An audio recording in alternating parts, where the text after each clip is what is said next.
Ailə daxilində xoş rəftar var, bir-birinə can deyib can eşitmək.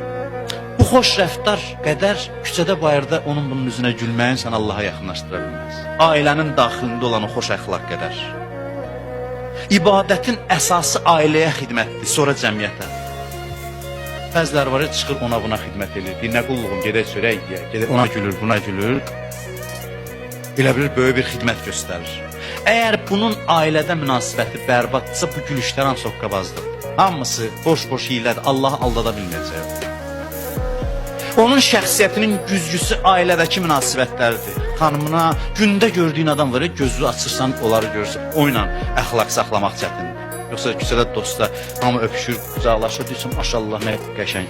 O Allaha lazım, demirəm bu lazım deyil, ondan sonra bu lazımdır. O iş ailə daxili iş səhmanında olsa, ictimai münasibətlər dəyər tapır, dəyər qazanır.